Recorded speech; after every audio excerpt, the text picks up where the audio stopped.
Bismillahirrahmanirrahim. Assalamualaikum warahmatullahi wabarakatuh.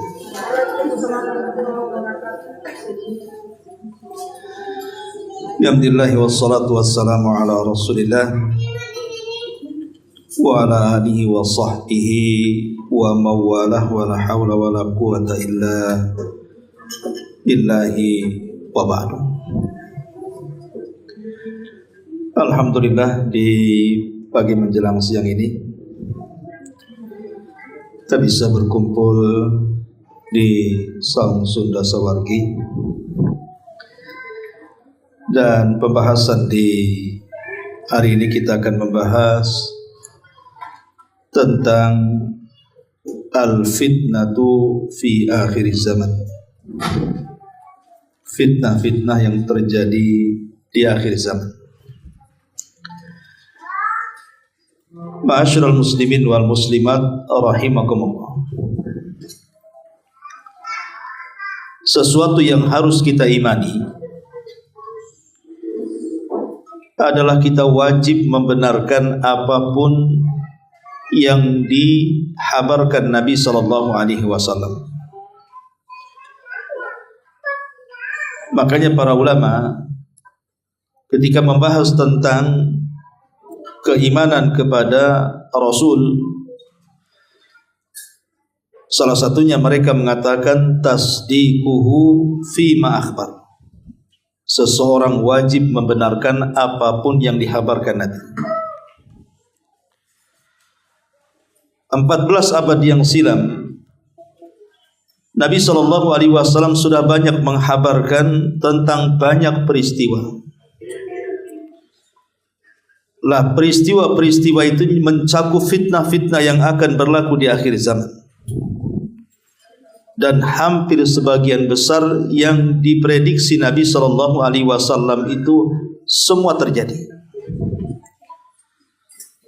Tentu ini bukan ramalan, karena Nabi SAW bukan seorang dukun. Yang diprediksi Nabi SAW murni datang dari wahyu yang Allah wahyukan kepadanya. Karena Allah Subhanahu wa taala mengatakan, "Wa ma yantiqu 'anil hawa in huwa illa wahyun yuha." Tidaklah Nabi bicara dengan hawa nafsunya, tapi Nabi itu bicara dengan wahyu yang diwahyukan kepadanya. Lah, salah satu wahyu yang diwahyukan kepada Nabi SAW adalah penghabaran beliau tentang akhir zaman, bahwa nanti di akhir zaman akan banyak bermunculan fitnah-fitnah yang akan menghancurkan umat manusia. Baik, ma'asyiral muslimin wal muslimat rahimakumullah. Sebelum kita membahas soal fitnah akhir zaman, kita akan mengenal apa itu fitnah. Secara bahasa, fitnah itu artinya ujian. Jadi Allah Subhanahu wa taala akan banyak memberikan ujian bagi umat di akhir zaman. Tetapi kata fitnah dalam Quran sendiri memiliki 5 makna. Pertama, kata fitnah dalam Al-Quran itu biasa diistilahkan dengan kalimat syirik. Jadi kesyirikan itu dianggap fitnah. Makanya Allah Subhanahu wa taala mengatakan dalam surah Al-Anfal 39, "Wa qatiluhum hatta la takuna fitnah wa yakuna ad-din kulluhu lillah." Perangilah mereka orang-orang kafir itu sehingga tidak ada lagi fitnah. Ulama tafsir mengatakan yang dimaksud fitnah di sini artinya kesyirikan. Seolah-olah Allah ingin katakan perangilah mereka orang-orang kafir supaya tidak ada kesyirikan lagi, dan agama dan ketaatan seluruhnya menjadi milik Allah Subhanahu wa taala. Makna yang kedua, maksud fitnah adalah siksaan. Allah Subhanahu wa taala berfirman dalam surah Az-Zariyat ayat 14, "Dzuqu fitnatakum hadzal ladzi kuntum bihi tasta'jilun." rasakanlah fitnah kalian, maksudnya siksa kepada kalian, azab yang ditimpakan kepada kalian. Inilah yang dahulu kalian minta menyegerakannya. Ayat ini bicara tentang kaum Ad yang minta disegerakan azab kepada Nabi Hud. Maka Allah Subhanahu wa taala sesuai dengan permintaan mereka, Allah kirimkan azab. Dan Allah katakan, "Dzuqu fitnatakum." Rasakanlah, inilah fitnah yang kalian minta. Maksudnya azab yang kalian minta ini. Kemudian yang nomor 3, fitnah itu bermakna ujian. Allah Subhanahu wa taala berfirman dalam surah Al-Anbiya 36, "Wa nabluukum bisyarri wal khairi fitnah." Dan sungguh kami akan menguji kalian dengan kejelekan ataupun dengan kebaikan dalam bentuk fitnah dan ujian. Jadi makna fitnah itu bisa juga diartikan ujian-ujian yang berlaku. Kemudian yang keempat, makna fitnah itu artinya bencana dan hukuman. Allah Subhanahu wa taala berfirman dalam surah Al-Anfal ayat 25, "Wattaqu fitnatal la tusibanna alladziina zalamu minkum khassa." Takutlah akan fitnah yang kalau seandainya datang bukan hanya menimpa orang-orang zalim secara khusus, tapi terkadang orang-orang baik pun terkena imbasnya.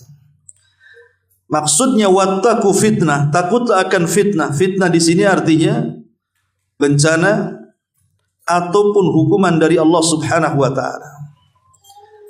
Dan yang terakhir, makna fitnah itu artinya menghalang-halangi manusia dari jalan Allah Subhanahu wa taala. Itulah makna fitnah secara umum di dalam Al-Qur'an. Tapi yang dimaksud di sini, fitnah yang kita akan bahas maksudnya fitnah akhir zaman, adalah gabungan dari makna tersebut.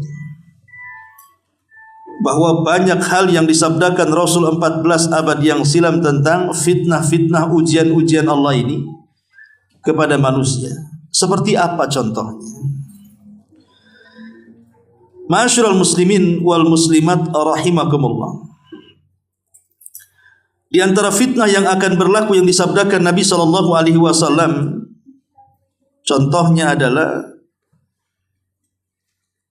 di mana manusia di akhir zaman akan difitnah dengan berbagai macam jenis kekufuran yang disebut dengan fitnatut takfir.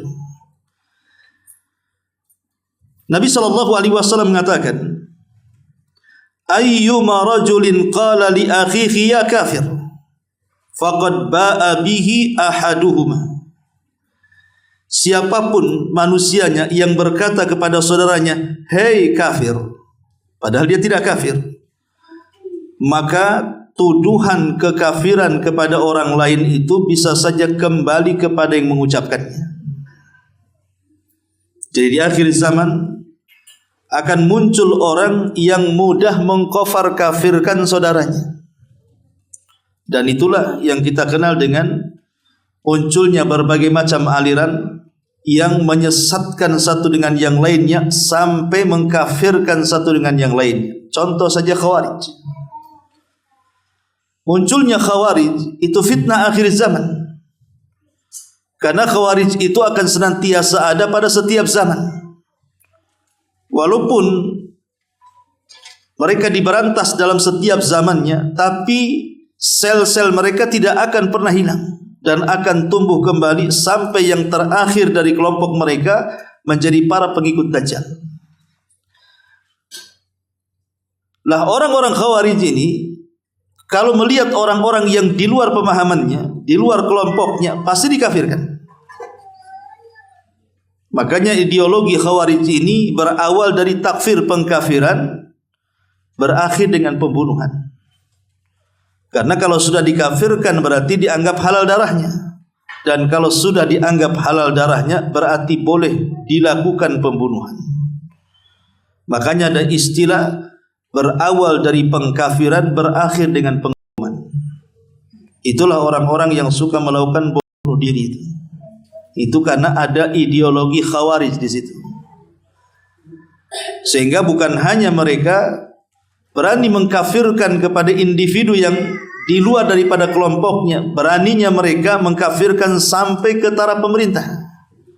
Mereka akan mengatakan pemerintah itu tagut, para menterinya tagut, polisi-polisinya, tentara-tentaranya tagut, karena mereka mendukung tagut, maka siapa yang mendukung tagut maka dia tagut. Ini termasuk fitnah akhir zaman. Makanya hati-hati, terutama anda ini yang punya anak yang sudah sampai kuliah. Kalau kemudian mereka datang membicarakan, mengkritik pemerintah sampai kepada taraf mengkafir-kafirkan pemerintah, berarti sudah tercuci itu otaknya dengan ideologi fitnah akhir zaman. Ini yang pertama. Kemudian yang kedua, fitnatul haraj. Fitnah banyaknya pembunuhan. Nabi SAW bersabda dalam sebuah hadis, inna baina yaday sa'ati al-haraj. Inna baina yaday sa'ati al-haraj. Faqalu wa mal haraju? Qala al-qatlu. Innahu laysa biqatlikumul lil musyrikin, walakin yaqtulu ba'dukum ba'dha hatta yaqtula ar-rajulu jarahu wa ibna ammihi wa dha qarabatihi. Rawahu Ahmad.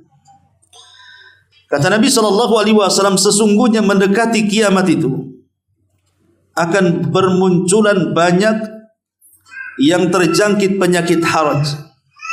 Sahabat bertanya, apa itu haraj wahai Rasul? Maka Rasul mengatakan haraj adalah pembunuhan, memudah-mudahkan nyawa manusia. Kemudian Rasul mengatakan, bukan yang dimaksud pembunuhan itu kalian membunuh orang-orang musyrik dalam peperangan, tapi maksudnya adalah kalian akan saling membunuh sesama diri kalian.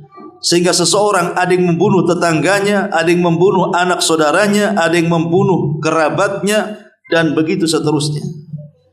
Dan fitnah ini sudah berlaku.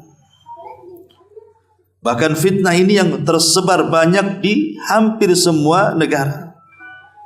Bahkan di daerah-daerah kita lihat berita-berita pembunuhan seolah-olah nyawa itu murah sekali harganya.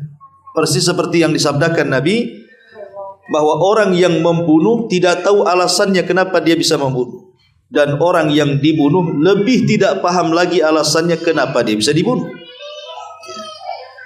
Karena orang yang membunuh dan dibunuh itu sekarang sudah merajalela. Masalah tersinggung, bunuh-bunuhan. Masalah waris, bunuh-bunuhan. Masalah rebutan tanah, bunuh-bunuhan, ya kan? Masalah parkir, bunuh-bunuhan. Jadi sekarang ini bunuh-membunuh itu persoalan remeh, seolah nyawa itu tidak ada harganya.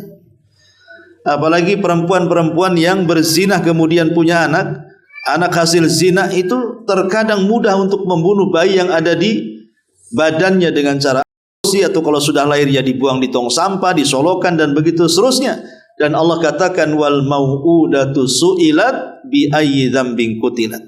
Bayi-bayi yang dilahirkan itu, yang dibunuh akan datang menghadap Allah dan mengatakan, ya Rabb, kenapa dia sampai membunuhku? Minta pertanggungjawaban. Maka Allah akan memberikan kisos kepada para pembunuhnya. Ini yang kedua. Yang ketiga, fitnatu inqilabil mawazin. Fitnah terbaliknya keadaan, di mana yang hitam menjadi putih, yang putih menjadi hitam, yang baik menjadi buruk, yang buruk pula menjadi baik. Yang jujur dikatakan pendusta, pendusta pula dikatakan jujur. Orang yang khianat dikatakan pemegang amanah pula dikatakan pengkhianat. Jadi nanti di akhir zaman itu, kata Rasul, akan terjadi inqilabul mawazin. Kondisi itu akan berubah-ubah tuh. Orang bisa memutihkan yang hitam dan menghitamkan yang putih. Nabi SAW mengatakan, sayati ala nasi sanawatun khadda'at. Akan datang zamannya kepada manusia tahun-tahun penuh dengan tipu daya. yusaddaqu fiha al-kadhib wa yukadzabu fiha as-sadiq wa yu'tamanu fiha al-kha'in wa yukhawwanu fiha al-amin. Di mana orang-orang jujur dianggap pendusta, di mana para pendusta dianggap jujur, di mana pemegang-pemegang amanah dianggap pengkhianat, di mana para pengkhianat dianggap amanah. Kemudian Rasul mengatakan wa yantiqu fiha ar-ruwaibidhatu, dan akan muncul kelompok yang disebut dengan Ruwaibidah. Siapa Ruwaibidah ini? Maka Rasul sallallahu alaihi wasallam ditanya, "Wa mar Ruwaibidhatu ya Rasulullah?" Siapa Ruwaibidah itu hai Rasul? Maka Nabi SAW mengatakan, "Ar-rajulut tafihu yatakallam fi amril ama." Orang jahil, orang bodoh, tapi bicara soal kemaslahatan umat manusia. Bukan bidangnya bicara. Bukan bidangnya ditempatkan di bukan bidangnya. Orang jual bawang saja, kalau seandainya kemudian diletakkan di montir motor, itu motor bau bawang tuh, nggak akan selesai itu, nggak akan bisa motor rusak jadi baik, karena bukan bidangnya di situ. Ataupun montir diletakkan di bangunan, ya robohlah bangunan itu. Jadi meletakkan sesuatu yang bukan pada tempatnya saja bisa merobohkan. Bahasa Syekhul Islam itu, kalau separuh insinyur merobohkan bangunan, separuh dokter membunuh pasien, separuh ilmu menyesatkan manusia. Jadi inilah yang terjadi, inqilab al-mawazin di akhir zaman ini. Munculnya Ruwaibidah, dia bukan pakar seolah-olah dia pakar, terutama tahun-tahun politik biasanya ya. Di mana orang pasar yang enggak pernah sekolah di jurusan politik saja dia bisa ngeritik pemerintah. Kapan sekolah politiknya dia? Cara politik pula di warung-warung kopi. Nah ini kalau seandainya kemudian yang bukan pakar kemudian bicara pakar, itu namanya Ruwaibidah. Orang bodoh tapi bicara soal kemaslahatan, dan sudah banyak terjadi akhir-akhir ini kan. Ini yang ketiga, namanya fitnah inqilabul mawazin. Yang keempat, fitnatu du'atid dalalati. Fitnah munculnya para duat, para dai, para ustadz, para kiai, tuan guru dan yang semacamnya, tetapi mengajak manusia kepada kesesatan. Nabi SAW bersabda, "Du'atun ala abwabi jahannam, man ajabahum ilaiha qadhafuhu fiha." Nanti akan muncul para penyeru yang menyeru manusia ke pintu-pintu jahanam. Siapapun yang mengijabahi seruan mereka, maka sama saja jangan menjerumuskan ke dalam jahanam. Qala Hudzaifah bin Yaman, berkata Hudzaifah radhiyallahu an, ibn Yaman, "Ya Rasulullah, sifhum lana." Kalau begitu sifatkan siapa mereka dai-dai penyeru ke pintu-pintu jahanam itu. Maka Nabi mengatakan, "Hum min jildatina wa yatakallamuna bi alsinatina." Mereka bukan orang lain, mereka orang kita juga, dan mereka juga bicara dengan lisan-lisan kita, fasih bahasa Arabnya, pandai membaca Quran, pandai membaca hadis. Jadi bukan orang lain yang menyesatkan itu, tapi orang-orang kita juga yang sudah belajar agama tetapi menyesatkan manusia. Qala Hudzaifah mengatakan, "Fama ta'murni in adarakani dzalik." Rasul, kalau aku mendapati orang seperti ini, kira-kira apa yang harus aku lakukan?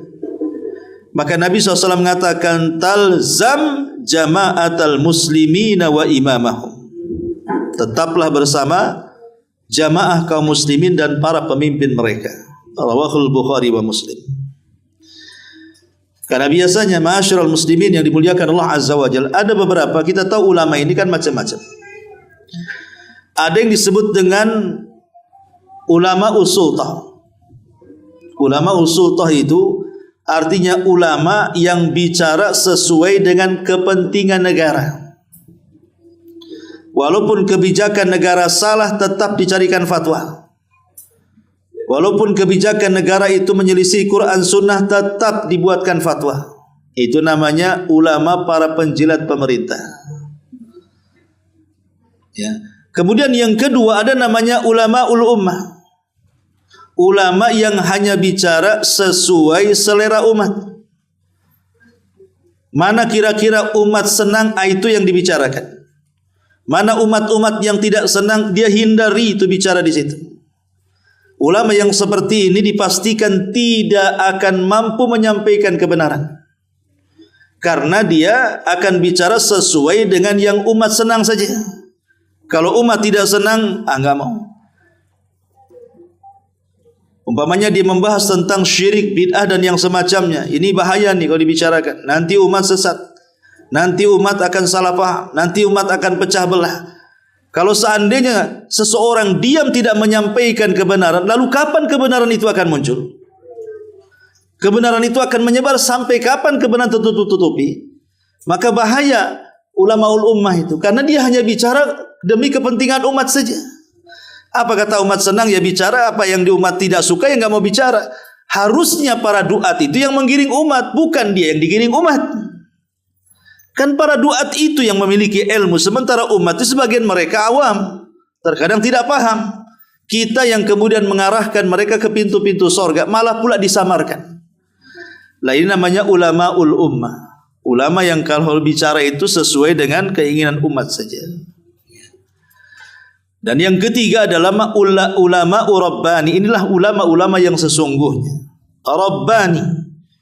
Ulama-ulama memperjuangkan agama Rabb Allah Subhanahu wa taala. Betul-betul menyampaikan kebenaran. Ulamaul haq. Ya, dia enggak peduli, yang penting sampaikan kebenaran. Karena keberhasilan dakwah itu adalah ketika seorang dai mampu menyampaikan kebenaran, diterima ataupun tidak. Lihat para nabi itu, ada yang hanya pengikutnya 1, 2, 3. Apakah kita katakan para nabi itu gagal dalam dakwah? Tidak, karena banyaknya pengikut atau sedikitnya pengikut itu bukan keberhasilan di situ. Tetapi keberhasilan itu hakikatnya adalah ketika seorang dai mampu menyampaikan kebenaran. Soal orang yang didakwai mendapatkan taufik atau tidak itu diserahkan kepada Allah Subhanahu wa taala. Karena hidayah milik Allah, sehebat apapun seorang dai, hatta seorang nabi sekalipun, toh juga mereka tidak semua mendapatkan hidayah dari dakwahnya. Sampai nabi terbaik di dunia, Rasul kita sendiri, tidak mampu memberikan hidayah pamannya Abu Talib. Tidak mampu memberikan hidayah kepada tetangganya Abu Jahal, Umayyah, Khalid dan yang lainnya. Ini menunjukkan apa? Bahwa suksesi dakwah itu ketika seorang dai mampu menyampaikan kebenaran. Ini yang keempat. Fitnah du'atul dhalalah. Kemudian yang kelima, as-sukutu fi awhalil fitani. Bahwa fitnah ini terkadang mudah pergi, tetapi akan datang yang jauh lebih besar daripada sebelumnya. Dan ini bagian daripada sifat fitnah. Jadi fitnah di akhir zaman itu terkadang datangnya bertubi-tubi, di mana satu melemahkan yang lainnya, satu menggantikan yang lainnya. Makanya kita lihat banyak kasus-kasus di masyarakat gitu ya.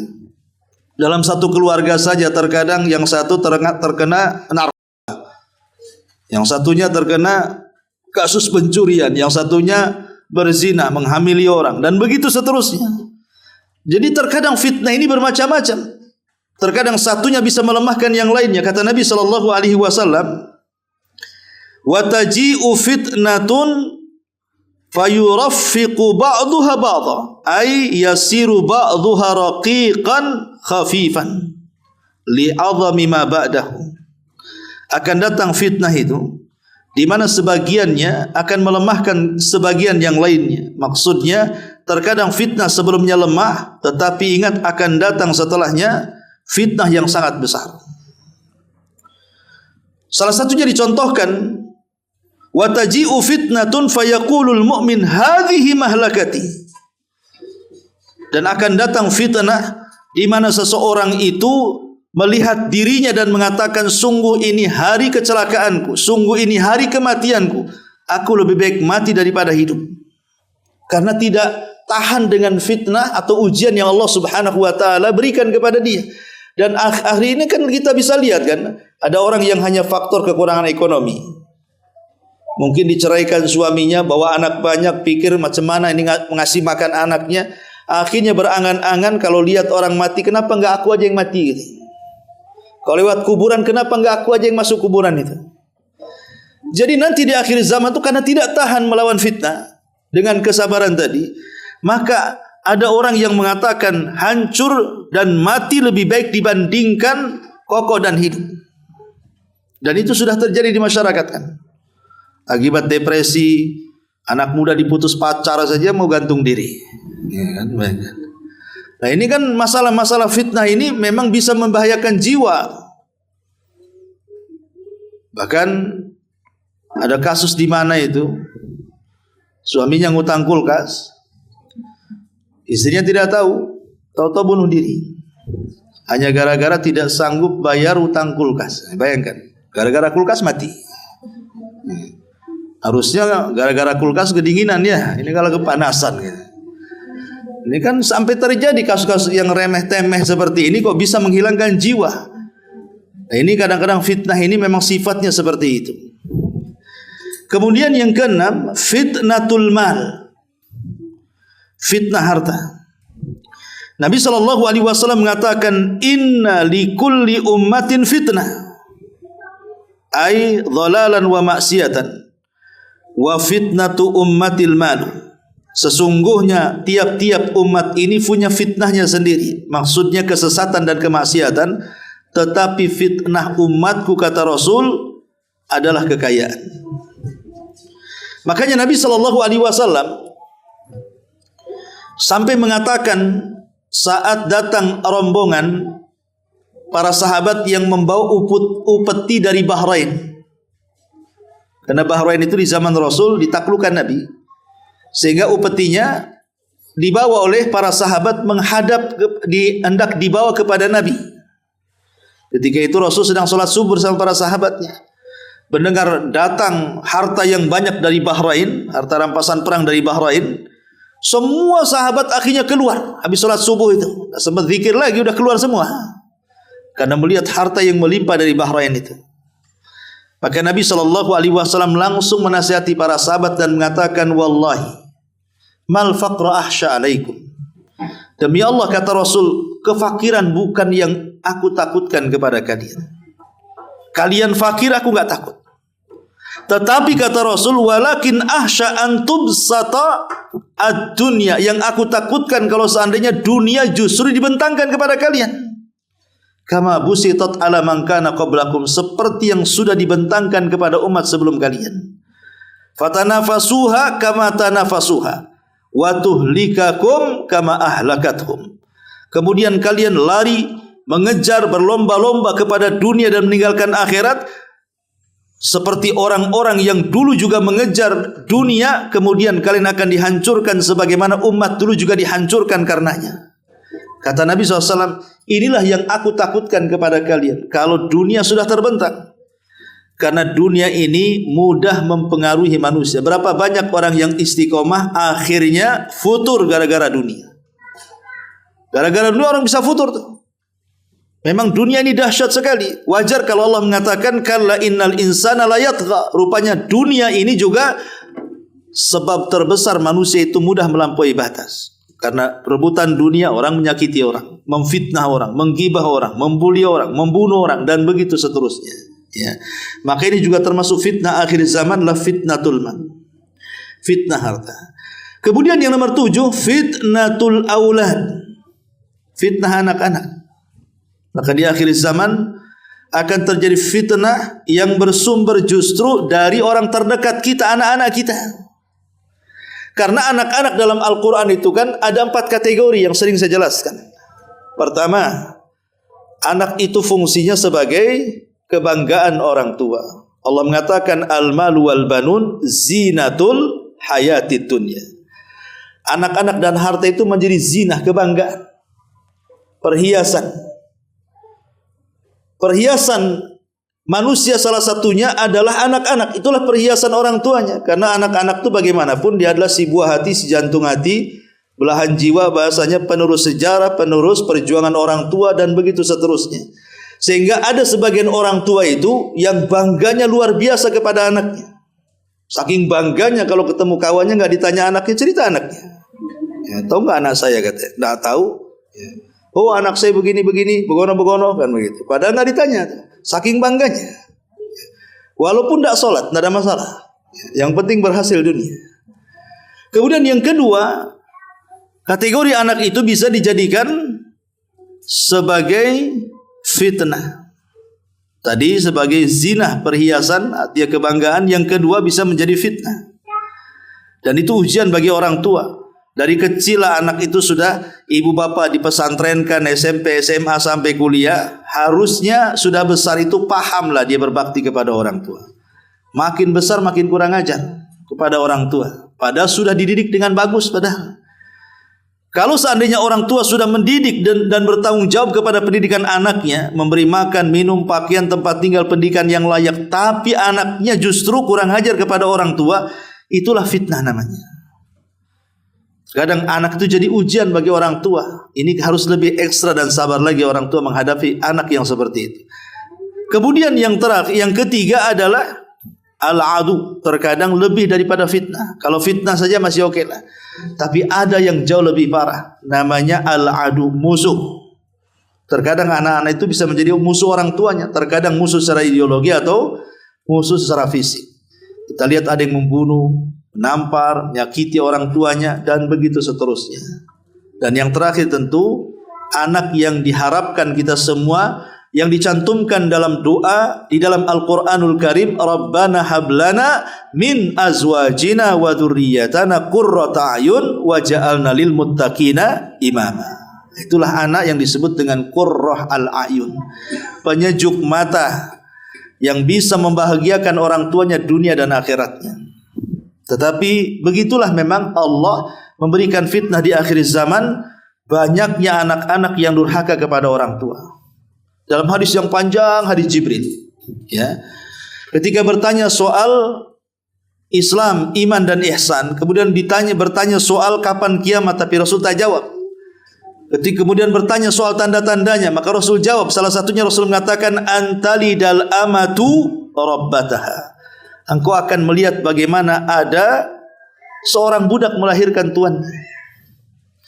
Ulama hadis mengatakan maksudnya budak melahirkan tuannya, maksudnya adalah munculnya anak-anak yang tidak tahu diri, durhaka dengan orang tuanya, tidak tahu tata krama dengan orang tuanya, tidak tahu bicara yang benar dengan orang tuanya, tidak tahu bermuamalah yang benar dengan orang tuanya dan begitu seterusnya, sampai menyakiti dengan lisan dan badannya. Dan ini bagian daripada fitnah akhir zaman. Kemudian yang nomor 8, fitnatun nisa, fitnah perempuan. Nabi Allah Subhanahu wa taala mengatakan dalam surah Al-Imran ayat 14, zuyyina lin-nasi hubbu asy-syahawat minan nisa wal banin wal qanatiril muqantarati minadz-dzahabi wal fidda ila akhiril ayat. Manusia itu akan dihiasi dengan kecintaan dia kepada syahwatnya. Kemudian Allah meletakkan pertama syahwat yang disukai, yang pertama adalah wanita, tentu bagi laki-laki, ya. Kemudian al-banin, anak laki-laki, bukan anak perempuan. Karena anak laki-laki ini biasanya cita-citanya tinggi. Makanya orang tua habis-habisan jual sawah, jual rumah, yang penting anak laki-lakinya bisa jadi orang. Padahal sudah orang tuh, ya, harus jadi orang lagi, ya. Baru kemudian di sini wal banin wal qanatiril muqantarah. Ini kiasan daripada perhiasan dunia yang banyak, uang yang banyak dan begitu seterusnya. Nah di sini Nabi Allah Subhanahu wa taala mengatakan adalah fitnatun nisa. Makanya Rasul sampai mengatakan ma taraktu ba'di fitnah adharra 'ala rijali minan nisa. Tidaklah aku tinggalkan setelahku fitnah yang jauh lebih berbahaya bagi laki-laki melebihi wanita. Karena hancurnya akidah laki-laki karena wanita. Jatuhnya orang soleh itu karena wanita. Sampai-sampai ketika Nabi SAW bercerita tentang ulama-ulama Bani Israel, Rasul SAW mengatakan hancurnya ulama-ulama Bani Israel itu dikarenakan kaum wanita. Ingat kisah Juraij contohnya. Itu kan yang memfitnah Juraij siapa? Wanita. Sampai akhirnya dihancurkan tempat ibadahnya dan dia hampir dibunuh. Kalau bukan karena pertolongan Allah, tentu Juraij tidak akan selamat. Kemudian juga kisah yang disebutkan dalam surah Al-Hasyr, seorang pendeta yang kemudian dititipi oleh 3 bersaudara yang hendak berjihad, menitipkan adik perempuannya kepada seorang pendeta karena yakin tidak mungkin diganggu. Malah sang pendeta ini kemudian menculik gadis itu sampai hamil, kemudian sampai melahirkan. Setelah melahirkan, dibunuh bayinya, dibunuh juga ibunya. Itu Bani Israel di zaman itu. Rupanya sekarang pun ditiru oleh umat Islam. Rupanya juga ada beberapa oknum ustaz-ustaz di pesantren pula santrinya. Ini kan yang disebut dengan Kiai Al-Walid itu namanya. Baik ya. Kemudian yang ke-8, yang ke-9, fitnah al-kuffari li ahli al-Islam.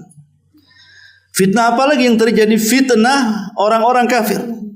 Orang-orang kafir yang berlaku sewenang-wenang kepada umat Islam. Baik skala besar negara seperti umpamanya negara-negara kuat ya. Orang-orang kafir menekan negara-negara Islam, menghancurkan negara-negara Islam. Terkadang alasannya itu dibuat-buat. Kan kita lihat bagaimana negara-negara Islam hancur dengan alasan yang sebenarnya alasan yang dicari-cari. Oh, karena negara itu buat nuklir, dihancurkan negara yang nggak ditemui nuklirnya. Ya, rupanya nyari minyak di situ, bukan nyari nuklir ya. Jadi begitulah kesewenang-wenang mereka. Baik mereka menjajah secara ekonomi ataupun menjajah memang secara fisik, langsung menyerang, membunuh dan yang semacamnya. Nah, ini fitnah di akhir zaman juga. Termasuk juga yang ke-10, munculnya para pendusta yang mendustakan agama. Nabi SAW mengatakan dalam hadis Abu Hurairah radhiyallahu an, yakunu fi akhir zaman, akan muncul di akhir zaman dajjaluna kadzabun. Dajjal kadzabun dan para pendusta.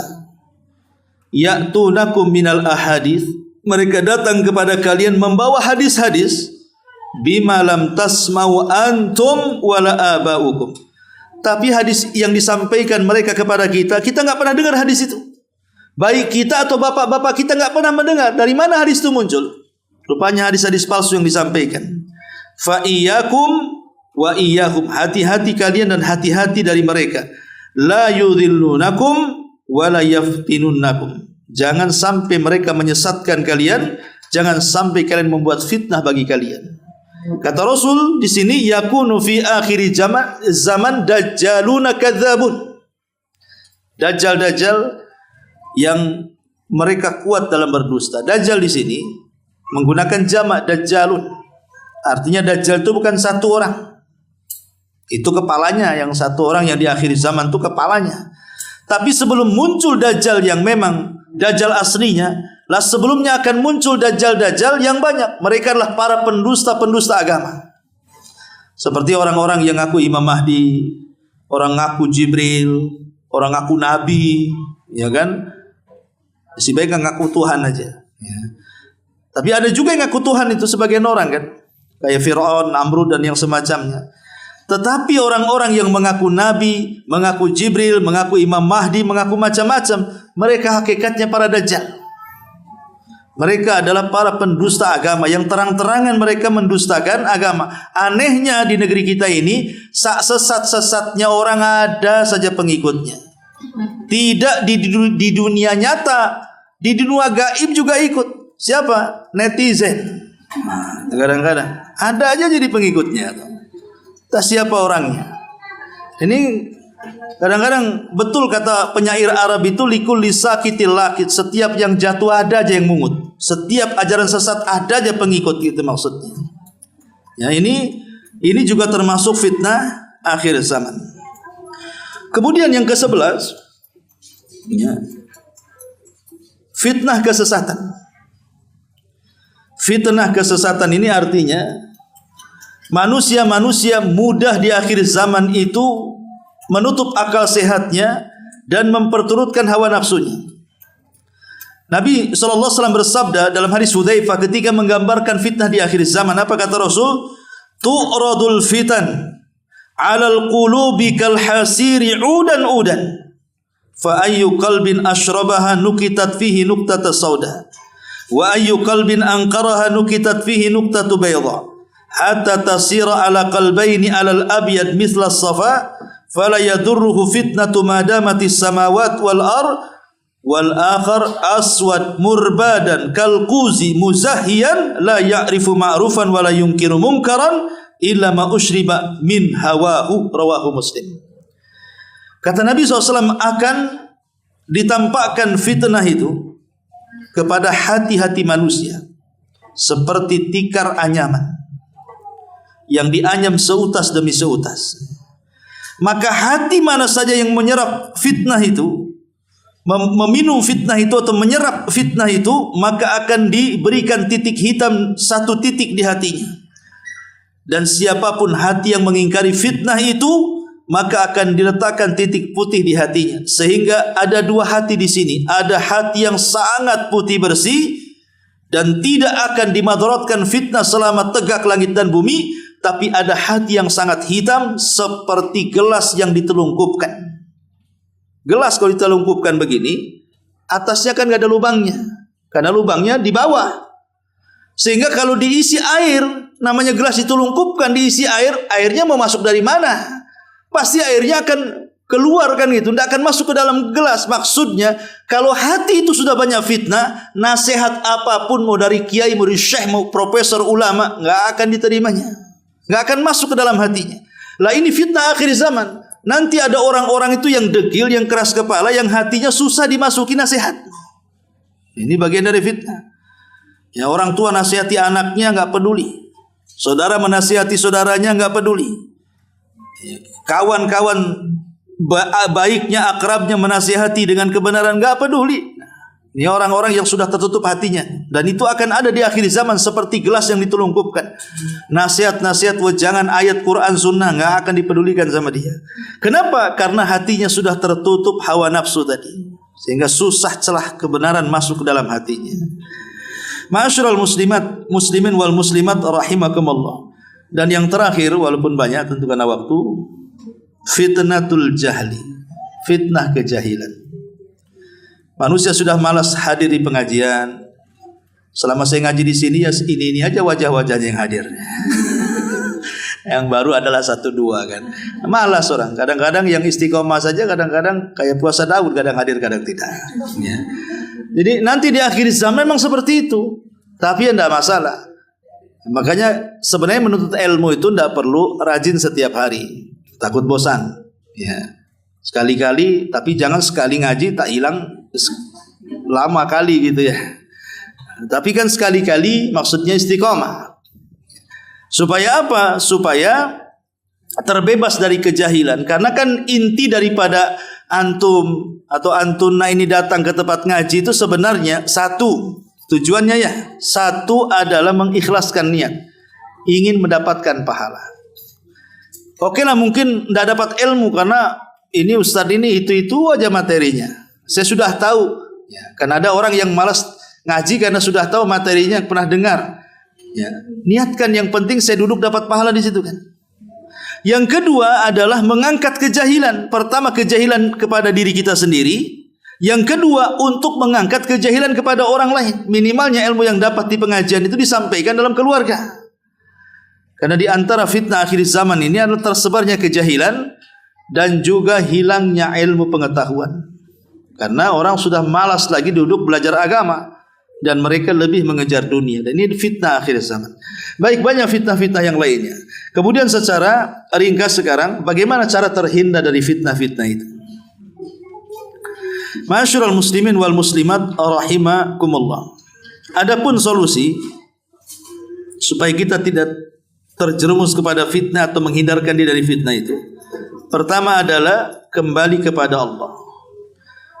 Berdoa kepada Allah Subhanahu wa taala agar kita dijauhkan dari fitnah. Karena kalau kita menjauh dari fitnah tidak akan bisa. Fitnah itu ada di mana-mana. Fitnah yang saya sebutkan itu ada di mana-mana tuh. Mau fitnah harta, fitnah wanita, fitnah macam-macam itu ada di mana-mana. Kalau kita mau menjauh dari fitnah tidak akan bisa. Contoh mamanya orang kalau sudah keranjingan judi ataupun orang yang sudah suka dengan zina, suka dengan khamar dan begitu seterusnya. Itu perainya sebentar aja itu. Mungkin karena habis duitnya, mungkin karena juga ada penyakit yang menyerangnya. Setelah sembuh ada duit, balik lagi dia ke situ. Jadi kalau kita mau menjauh fitnah ini kadang-kadang susah karena sudah menjauh ketarik lagi, sudah menjauh ketarik lagi. Bagaimana caranya kalau kita ini ingin terhindar dari fitnah? Minta kepada Allah agar Allah yang menjauhkan fitnah dari kita, bukan kita yang menjauh dari fitnah. Allah yang menjauhkan kita dari fitnah. Sebab kalau Allah yang menjauhkan kita dari fitnah, maka pasti kita akan tidak terkena fitnah. Tapi kalau kita yang menjauh tanpa pertolongan Allah, maka satu hari akan balik lagi ke fitnah itu. Ini yang pertama. Kemudian yang kedua, al-isti'adzatu billahi min syarri syayatinil insi wal jin. Berlindung kepada Allah karena fitnah ini kan umumnya sumbernya dari dua. Pertama syahwat dan syubhat. Adapun syubhat dari setan, adapun syahwat dari hawa nafsu. Maka kita berlindung kepada Allah dari dua makhluk yang menjadi penyebab munculnya syubhat dan syahwat. Berlindung dari setan, baik dari kalangan setan manusia atau setan jin. Kemudian yang ketiga, al-budu an mawadil fitan, jauhi tempat-tempat fitnah. Seperti Allah mengatakan wala taqrabuz zina. Jangan dekat-dekat zina. Artinya dekat saja enggak boleh, apalagi berzina. Seolah-olah Allah ingin mengatakan setiap wasilah, sebab yang mengantarkan orang berzina jauhi. Contoh umpamanya ghibah. Tahu rumah tetangga yang warna kuning nomor sekian gang sekian itu memang di situ tempat merumpi, itu ratunya ghibah tuh. Dah tahu di situ ratunya ghibah, ibu malah datang pula ke situ. Nah, itu namanya bukan menjauh fitnah, sengaja dia menjerumuskan diri kepada fitnah. Ya harusnya kan ditandai itu rumah biru itu jangan ke situ tuh, bahaya tuh. Ya. Jadi ini yang kedua nih. Ya, yang ketiga artinya jauhi tempat-tempat fitnah supaya jangan terjerumus kepada fitnah. Kemudian yang keempat, ma'rifatu uqubatil fitani fid dunya wal akhir. Mengenal kira-kira dampak buruknya apa, baik dunia kita ataupun akhirat kita. Kemudian selanjutnya istihdharul al-ajril azim lis-sabati fi zamanil fitan. Hadirkan pengetahuan tentang pahala besar orang yang tidak tergoda dengan fitnah. Orang yang istiqomah tidak tergoda dengan fitnah. Bagaimana Allah sudah sediakan pahala besar untuk mereka. Sampai-sampai Rasul mengatakan, inna mi waraikum ayyama sabr. Hari-hari kalian ini akan memberatkan, kata Nabi. Hari-hari kalian mendekati kiamat itu sangat melelahkan, kata Nabi. Kenapa? Karena as-sabru fihinna misla al-qabdi 'alal jamrah. Karena kesabaran di antara kalian dalam mempertahankan agama di zaman itu sama dengan mempertahankan bara api yang dikepal di tangannya. Namanya bara api, kalau diletakkan di tangan, bisa saja melepuh tangannya. Kalau tetap dipegang makin banyak melepuhnya. Kalau dilepas, lepas pula tuh apinya. Begitulah Rasul gambarkan betapa sulitnya perjuangan orang yang istiqomah di akhir zaman itu. Karena memang harus ekstra sabar. Tapi Rasul menjanjikan lil amili fihinna mithlu ajri khamsina rajulan ya'maluna mithla amalikum. Tetapi kata Rasul, orang yang beramal mempertahankan sunnah, menjauh dari fitnah di akhir zaman di antara kalian sama dengan 50 para sahabat yang beramal seperti amalan kalian. Lihat bagaimana pahala kita seperti 50 para sahabat kalau kita sabar di atas sunnah di tengah-tengah gelombang fitnah. Dan yang terakhir tentunya al-mubadaratu bi amalin salih. Untuk menghindar fitnah adalah sibukkan kita dengan perkara-perkara manfaat, amal saleh. Ketika orang bergibah, kita sibukkan dengan zikir. Gitu ya. Ketika orang berzina, ya kita melampiaskan kepada yang dihalalkan oleh Allah istri kita. Ketika kemudian orang sibuk melakukan bid'ah, ya kita perjuangkan sunnah. Ketika orang terjerumus kepada syirik, kita pertahankan tauhid. Jadi kebalikan dari kemaksiatan, orang melakukan maksiat kita taat, itulah yang bisa menghindarkan kita dari fitnah. Inilah di antara sekelumit dari pembahasan fitnah akhir zaman. Wallahu alam. Sebelum saya tutup, silakan kita buka tanya jawab. Baik, enggak ada. Subhanakallah bihamdika asyhadu an la ilaha illa anta astaghfiruka wa atubu ilaik. Allahu taala alam.